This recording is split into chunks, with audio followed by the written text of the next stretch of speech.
You're listening to Acoustic Songs Live from WNJR Studios at 91.7 FM here in Washington, Pennsylvania.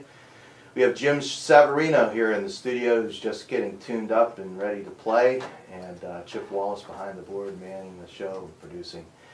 My name is T. Mitchell Bell. I'm your host for today, and really looking forward to the show. We'll be back in a few minutes after Jim we get him tuned up and ready to go. Thank you for joining us here on WNJR Acoustic Songs Live. Okay, back here in the studio with Jim Savarino. Jim, thank you very much for joining us here today. I know you hiked all the way up from Morgantown, and that's a big drive. We had Dan Cunningham. You know Dan Cunningham? Yeah, I do. Yeah, he was here last week. Cool. And that's what juggled my brain. I'm like, man, I have to have Jim, because it's like I associate Morgantown with you and folks down there, And that's the first time I ever met Dan. He's a really humble finger picker. Right, yeah. I was like, wow. Anyway. Well, I think his finger picking is quite good. Yeah, I do too. You say it was a humble finger picker. I'm sorry. No, but he was very humble about his talents. It was like I said. He played with Phil Keggy, and Phil's going to be.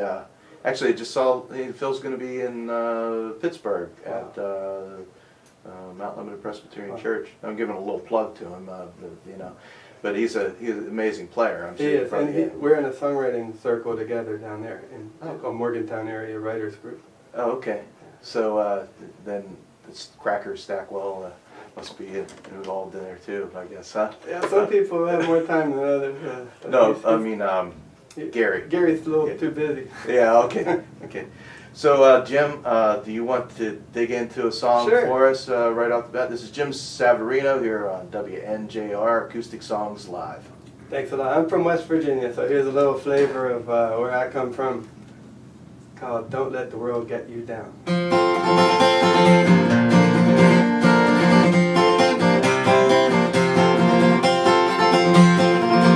In a rundown hospital in West Virginia I was born one early autumn day, spied by a visitor who always wanted children. She walked in and carried me away. My parents sure were excited when it came to me and found that I was gone. Though my father was secretly delighted, it didn't show, he never did let on. And the hospital staff, they were sorry, but these things happen now and then. Make the best of a bad situation, make another baby come back again. Don't let the world get you down, put on a happy face, throw away that frown, cut it all loose, paint the town. Don't let the world get you down.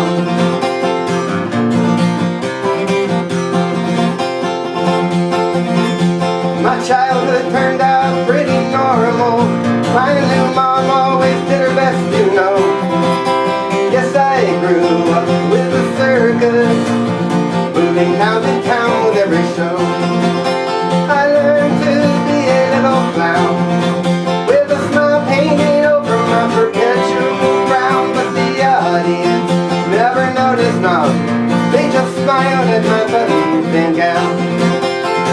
Don't let the world get you down, put on a happy face, throw away that frown, cut it all loose, paper town. Don't let the world get you down.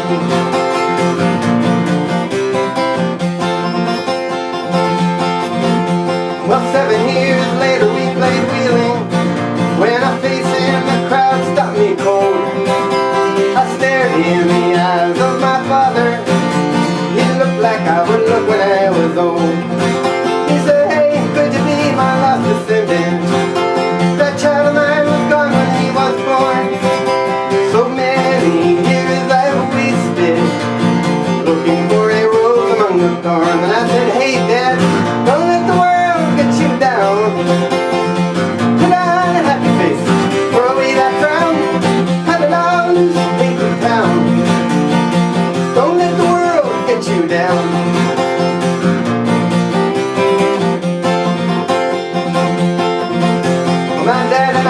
bought a trailer, dragged out to Big Wheeling Creek.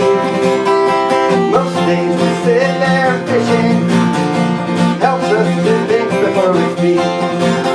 I know my dad is getting older, that's okay, I'm getting older too. My life has come full circle, there's nothing left that I'm supposed to do. Don't let the world get you down, put on a happy face, throw away that frown, cut it all loose and make a town. Don't let the world get you down, don't let the world get you down. Put on a happy face, throw away that frown, cut it all loose and make a town. Don't let the world get you down, no, no. Don't let the world get you down, whoa, whoa, whoa. Don't let the world get you down.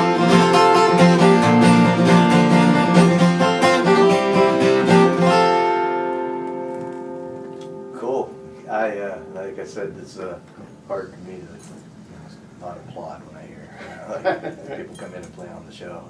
That sounds like Jim's autobiographical hootenanny. You know, is that a true song? It's Is it, partly true, but partly true, partly fiction. artistically elaborated.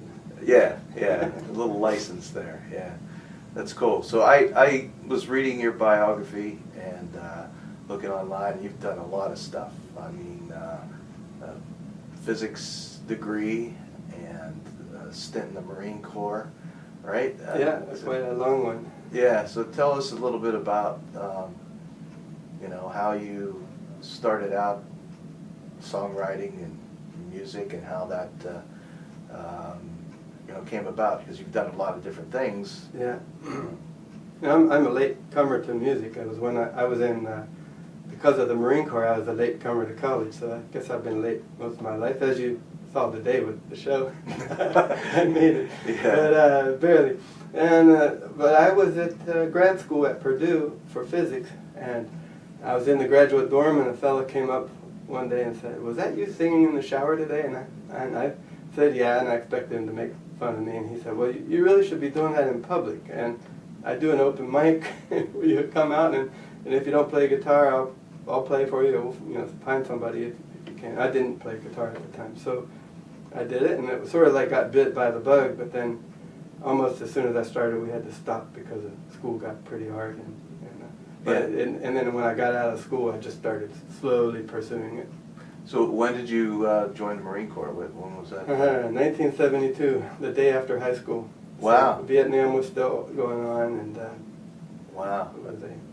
Did you spend some time over there? I did not. I volunteered as a helicopter door gunner, and a gunnery sergeant said, "You idiot, you have no idea what you're doing." And he said, "I'm sending you to school."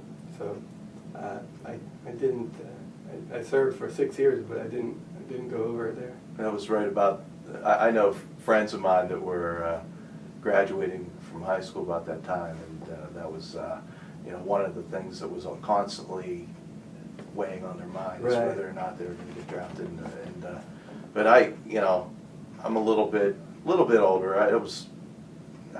I signed up in the Air National Guard, if that's any, it's like kind of like the lamest part of the Marines, and then they had the whole flyboy, all that kind of stuff. But, so you joined the Marines, you came out, and then decided to go to school and major in physics and all that good stuff. Yeah, I did, and well, actually, not quite. I just got into a job and was just starting college as an engineer, but I got a job as a physicist, and I didn't have a degree yet or a lot, but they knew I had that in my blood, so I was working for a bunch of physicists, and they said, "Don't be an engineering major, be a physics major." And I said, "Well, then how will I get a job? I need an engineering degree to get a job." And they said, "No, we're